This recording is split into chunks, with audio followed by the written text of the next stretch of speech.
Well, good morning and welcome again to Elevenses. It's number 83 in the series. It's the 1st of November and it's clouding over rapidly here in London and turning into another wet and windy day.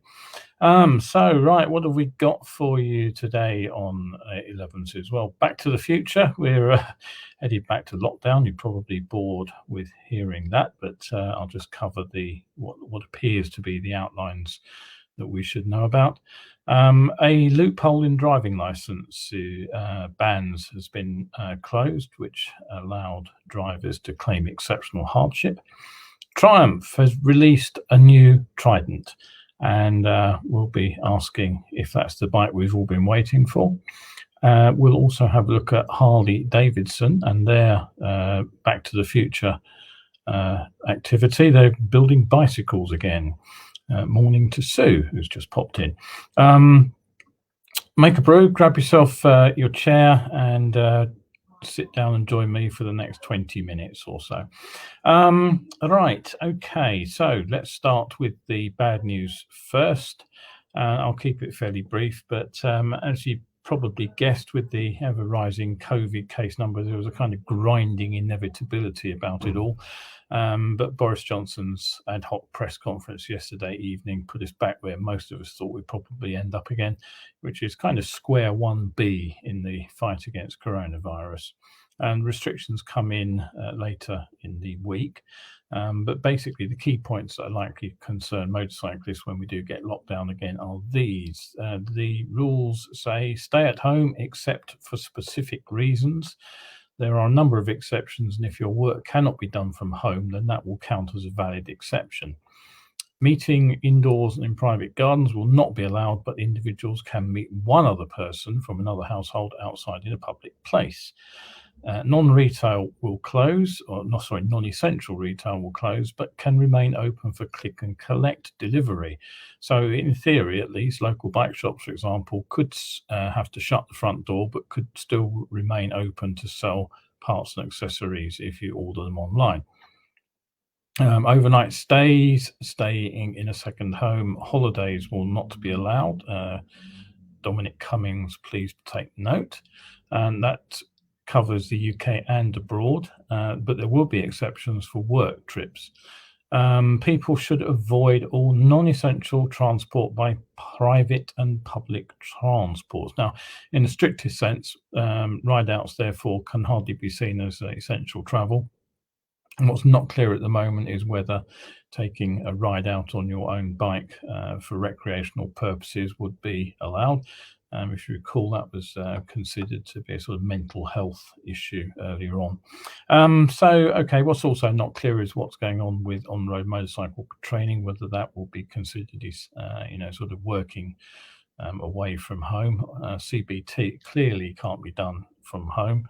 And my guess is that there will remain a fairly serious demand for CBTs as more and more people will be looking to bikes, I would think. My guess is that CBTs can continue to go ahead, but I stress it's just that, a guess. But what if you've got a driving test booked? Well, again, who knows? I really don't know what the answer to this is, and we'll have to wait till I get further guidance on this. Whether training for a test counts as essential travel or sort of work, I have no idea. But given the fairly shambolic response of the DVSA to the initial lockdown and the subsequent relaxation, I can't imagine the DVSA actually have a clear policy on this yet ready. They've only just announced that they were going to reopen some of the test centre waiting rooms, and that was after 7 months of having time to sort that out. So I'll get back to you on that when we have more guidance. Okay, right. Moving on rapidly then. Something that my buddy Malk alerted me to just this morning is that the current loophole that allows drivers and riders with 12 points or more on the license to avoid a ban by entering a plea of exceptional hardship is to be removed from sentencing guidelines. So currently, or rather I should say up until early this last month, if you managed to tot up 12 or more points, the usual result would have been a ban for at least 6 months unless there were mitigating circumstances, and those mitigating circumstances would have included being able to show the court that a driving ban would prevent an activity, and one possibility would be caring for a sick relative, for example. But another was the loss of a job.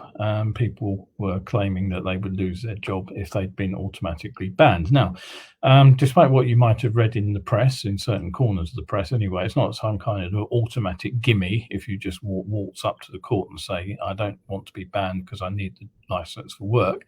They will look at that on a case-by-case basis, and by no means all of the defendants who put in that claim would have succeeded, but recent figures do suggest that there were around 10,000 drivers driving with more than or 12 or more points, and one woman had somehow managed to accrue 66 points and was still driving, and according to the report that she'd picked those up for driving on the same section of motorway at more than the legal limit. Who has put forward this change? Well, it's the Sentencing Council, and that's a panel made up of judges and legal experts, and they report to the Ministry of Justice, and they revise the sentencing guidelines following a public consultation. And the new rules now say that losing work should be considered an inevitable consequence of a driving ban. So if you are floating around on a high number of points, that might well be worth thinking about when you're next out and about on bike or in your car. And don't forget, of course, that if you're using mobile phone behind the wheel, that counts as 6 points. And there are new rules which may come in about using devices like that, which I'll cover in the next show. All right, okay, so what else have we got to talk about? Well, we have a new Triumph. If you've been sort of following the development of motorcycles over the last few years, there's been a tendency for revised models to come in not only more powerful, more highly spec'd, but generally heavier and almost always more expensive too. And I always find it slightly weird that consumers will generally put up with it. A classic example is the BMW GS range. Now that grew from a relatively svelte £400 R80 GS back in the year dot, I think it was about 1982 that model came out, to the elephantine £550 R1150 GS. Okay, yeah, the bike got better spec'd, it got a fairing, suspension improved, it needed catalyzer and various bits and pieces like that. But it just got heavier and heavier and heavier. And the latest water-cooled version is a little bit lighter, but one thing that the bike isn't is an inexpensive option. Now, Triumph have actually managed to buck the trend a bit on that, because the original Street Triple of theirs was actually a big hit, not least because it was relatively inexpensive, but largely because it was actually a very light and very manageable motorcycle. The styling helped as well, the naked, sort of fairly aggressive looks. But it was bang on £400, which to my mind is a sweet spot for motorcycles. Less than that's nice, but if you're going to build a sort of reasonably high performance motorcycle, which requires a sort of moderately sized engine, then it's difficult to get down much under 400 pounds. Suzuki made it years ago with the old GSX-R 750, the very first one, but that was another bike that became a porker in its middle age. They did manage to knock the weight off for the latest model, which is back down to somewhere around that kind of weight. It not only makes the bike more manageable at a standstill, which is important for female riders, to be perfectly honest. Generally the female of the species is not as big, not as strong. So yeah, a weight which maybe a guy can handle becomes a real impediment to a female rider, and that's something that manufacturers really do need to take into account at times. Yes, anybody can learn to ride anything given the time and effort, but it does make it a lot easier if you're not hauling lots and lots of extra weight around. But the second thing is that the lack of weight actually makes for a more nimble motorcycle. Now, you can do an awful lot with the geometry and the design and the way you twiddle the sort of the front end of the bike to make even a heavy bike fairly nimble. I remember getting on Triumph's very own triple tourer. I can't remember what it was called now, but I was surprised how nimble that bike was because it was pretty damn weighty. But you've still got to move that mass, and whatever you do in terms of levers with handlebars and wheels and all the rest of it and steering geometry, the more weight you've got, the more mass you have moving, the harder it is to get the bike to change direction. So one of the things I always enjoyed riding as a motorcycle courier was a relatively nimble, relatively light bike, because basically you could move it through the traffic very easily. So Triumph's the original Speed Triple and the latest 765 version are actually still they've managed to maintain its waistline. They've kept the weight down pretty much to what it was when it first appeared. But you have to say, if you look at the 765, what has changed is the specification of the bike. It's gone from what was a bum basic machine, which was part of its original appeal, to a pretty highly spec'd bike, basically. So enter the new 2021 Triumphs. Let me just pop the picture of that up on screen. There it is. That's one of the colorways. It's a 660 triple, and it basically goes back to the basics approach of the original Street Triple. It doesn't quite have the same aggressive looks up front. It is a bit more sort of traditional naked with the headlights there. But this basics approach is seen as important to Triumph because their previous entry model, which you may recall was the sort of twin-cylinder Bonneville, has grown cubes, and it's also grown dollar signs, and even the Street Twin, which is the kind of stripped-down Bonneville, is now sort of tipping the scales at over £8,000, which is a hell of a lot of money for what is a twin-cylinder motorcycle with basic suspension. And that's even before you start lashing out on the extras. So it's not what I would call a budget bike. And the other thing I would always mention about that particular machine is, while it was pleasant enough to ride in a sort of ambling along sort of way, what it certainly wasn't was nimble. It was always a bit of a hard work around corners. It was the basic suspension plus the weight did add up to a machine which didn't corner as well as some other motorcycles. So the new Trident is set to change all that. Basically, it's to give Triumph a bike which can compete with the likes of Kawasaki's ER6, the MT-07 from Yamaha, and Honda's CBR 650R. And the price starts bang on the money. It's coming in at 7,195 as of this month. And of course, you can throw extras at it if you want to. But basically, what that means is it's Triumph's least expensive machine in their lineup. Of course, do pay for that. Power's the first casualty. Compared with the 120 odd horsepower of the 765, the motor on the new Trident tops out at about 80 horsepower. Now, in my book, that's still more than enough for most of us outside of a drag strip. It should give the bike a top speed of 120 mile an hour plus. But the real selling point that Triumph are pushing is the torque. And it's important to understand what the torque does. The torque is what gives you the push as you open the throttle, not power, it's torque. So the 90% of the torque is available across most of the road range. What most means, I don't know, but that's what Triumph say. And that will deliver the sort of kind of drivability that minimizes gear swapping, particularly as the Triumph triple engine has always been sort of fairly happy to rev. This one will hit over 10,000 RPM without too much trouble. So in fact, the 6-speed gearbox is probably one more than it needs. It would probably have been quite happy with a 5-speed box. But hey ho, if people count gears as much as they enthusiastically count horsepower, so you can see why it's got it. And also, of course, it's based loosely on the original triple, so that probably keeps the cost down by just reusing the same gearbox. The clutch is an assist and slipper design as well, by the way. Brakes, twin discs up front, single rear disc at the back, ABS equipped as with any new bike. Electronic gizmos are kept to a minimum. You just get 2 power modes, road and rain. Traction control too, but that can be turned off. I don't know how many modes there are on that.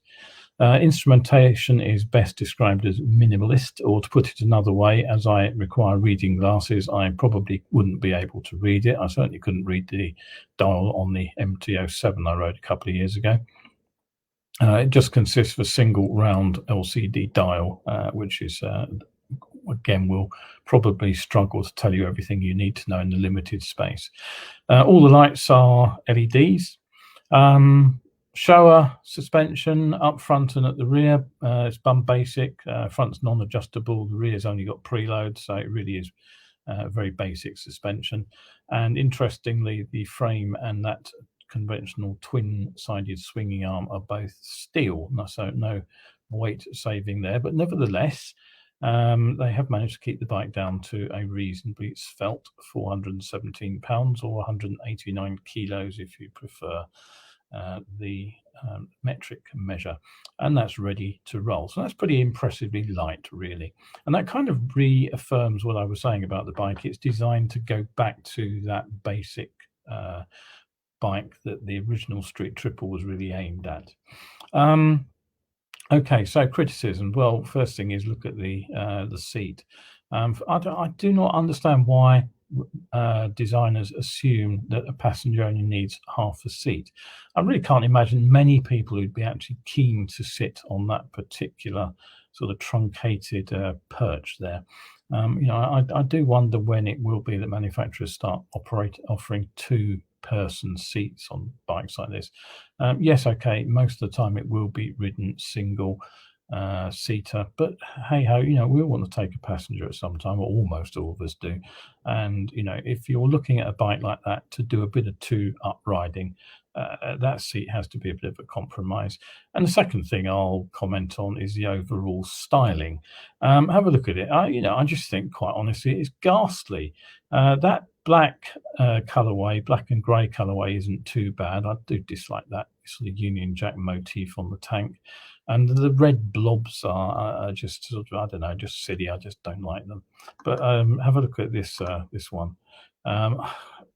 It just doesn't work, does it? Look at that tank pad. There's a sort of rubber tank pad there, and that white tank just doesn't work with it. It's I don't know, just ghastly. I really don't like it at all. And guess what? I predict it's going to be a huge success. So hats off to Triumph for actually building an affordable bike. Let's hope it turns out to be the success story that they will need. All right, okay. While we're on the subject of bikes, there's a certain irony about motorcycle companies which are now diversifying into building bicycles and e-bikes. I recently mentioned Ducati have gone that way.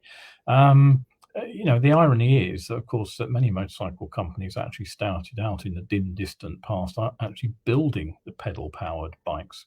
And if you think about it, the entire sort of genre of motorcycles is, in fact, a bicycle with an engine in it. Somebody, many years ago, Gottlieb Daimler, stuck a petrol engine into a bicycle frame and invented the motorcycle.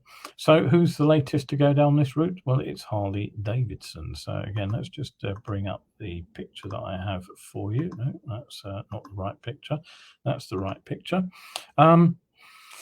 The rewire plan that I was talking about a couple of months ago, which was designed to restructure Harley Davidson, who've been sort of struggling financially over the last couple of years, they plan, rather disappointingly, drop some interesting looking new motorcycle models, and it has already closed the facility, which was open to quite a fanfare just a couple of years ago in India.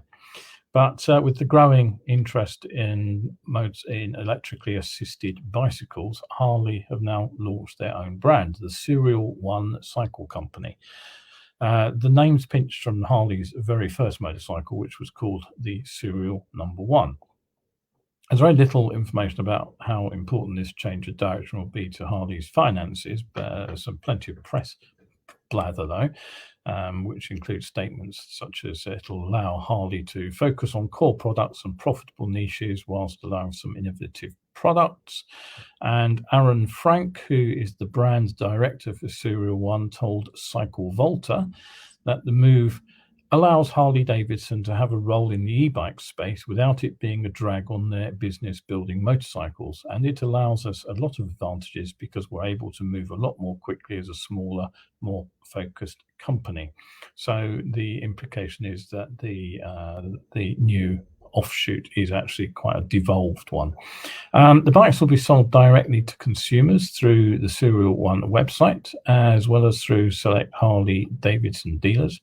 And if you head to one of those, you'll be able to demo the bike itself. So, okay. Don't forget, we may be entering lockdown, but I do still offer training courses out on the road, and I am still legally entitled to offer those until we get locked down on Thursday midnight, I think it is, isn't it? And although the forecast isn't too great for tomorrow, Tuesday, Wednesday and Thursday are all looking pretty good here in the south of England. So if you are interested in a last-minute training course, drop me a line. And of course, even going beyond that, I still will be offering my online coaching sessions. And there's an example slide to explain the setting up the brake technique, which I recommend. So if you are interested in doing something online, do drop me a note and I will get back to you on that, and we can set something up to suit you. Okay, so in the same vein of learning online, let's just round off today's broadcast by talking about aquaplaning, riding in the rain, and specifically about aquaplaning. You've probably noticed, if you've been anywhere near the outside world, that just about the entire country has been deluged with fairly relentless rain for the last month or so, and at times it's been pretty damned torrential. Ploughing into a sheet of water at speed isn't a great idea. The first thing is you'll find that it causes the bike to decelerate fairly dramatically. But the second thing you'll likely discover is that sheet of water is actually covering a pothole. I reminded myself of that some years ago by landing on my head on my mountain bike. I went over the handlebars after falling into a sort of 6-inch deep pothole. But leaving that aside, what about aquaplane? Because that's something that does seem to be a worry for a lot of riders. So I'm going to talk about this from my own perspective as a year-round rider. What is it? How do we recognize it? When's it likely to happen, and what do we do about it? Well, basically, the term aquaplaning seems to have been brought in from sort of ship design. If you think about a hydrofoil, the idea is that once the hydrofoil is moving fast enough, it rides up on a wave of water, rather like an aeroplane wing, in fact, rides up through air. The water can't be pushed aside fast enough, so the vessel just basically kind of floats on top of the wave it's making in front of it, and that's basically the principle behind these sort of high-speed ferries. The thing is that tires can do pretty much the same thing. When the water is sufficiently deep in front of you and speed is sufficiently high, then the water cannot be displaced sideways around the tyre, but in fact it builds up into a wave shape in front of it, and the tyre then rides up onto that wave and floats on top of it. And that, of course, means that we've lost our contact patch with the road. So we've got no braking or steering. Here's the good news. Aquaplaning is fairly common driving a car, and that's because of the shape of the car tyre. If you think about it, it's more like a barrel. It's broad and it's relatively shallow in shape. So because of that very broad contact patch, the water gets pushed in front of that wheel and the tyre rides up. The difference with a motorcycle tyre is it's narrow and it's fairly long. So it's a kind of U-shaped or V-shape. And that relatively thin contact patch is much more able to push the water aside, very much like a ship bow. So my experience is that aquaplaning is actually a fairly rare event on two wheels. Whilst I've aquaplaned fairly regularly on four on wet weather riding on a motor, wet weather driving, I should say, on a motorway, I've only ever had two experiences where I have aquaplaned. The first of those was actually in the Ardennes in Belgium. And I was on a brand new bit of road, beautiful sweeping road that was coming down the hillside, and it had been super elevated. Now, if you think about the average road is cambered. So in other words, it's highest in the middle and it slopes to either side. And the idea there is that the water drains off down the slope to the edges of the road. Super elevated roads work slightly differently. The whole road surface is tilted at an angle. And the idea is to give the vehicle more grip while it's cornering. And again, in theory, what would happen is that the water would drain away down the slope.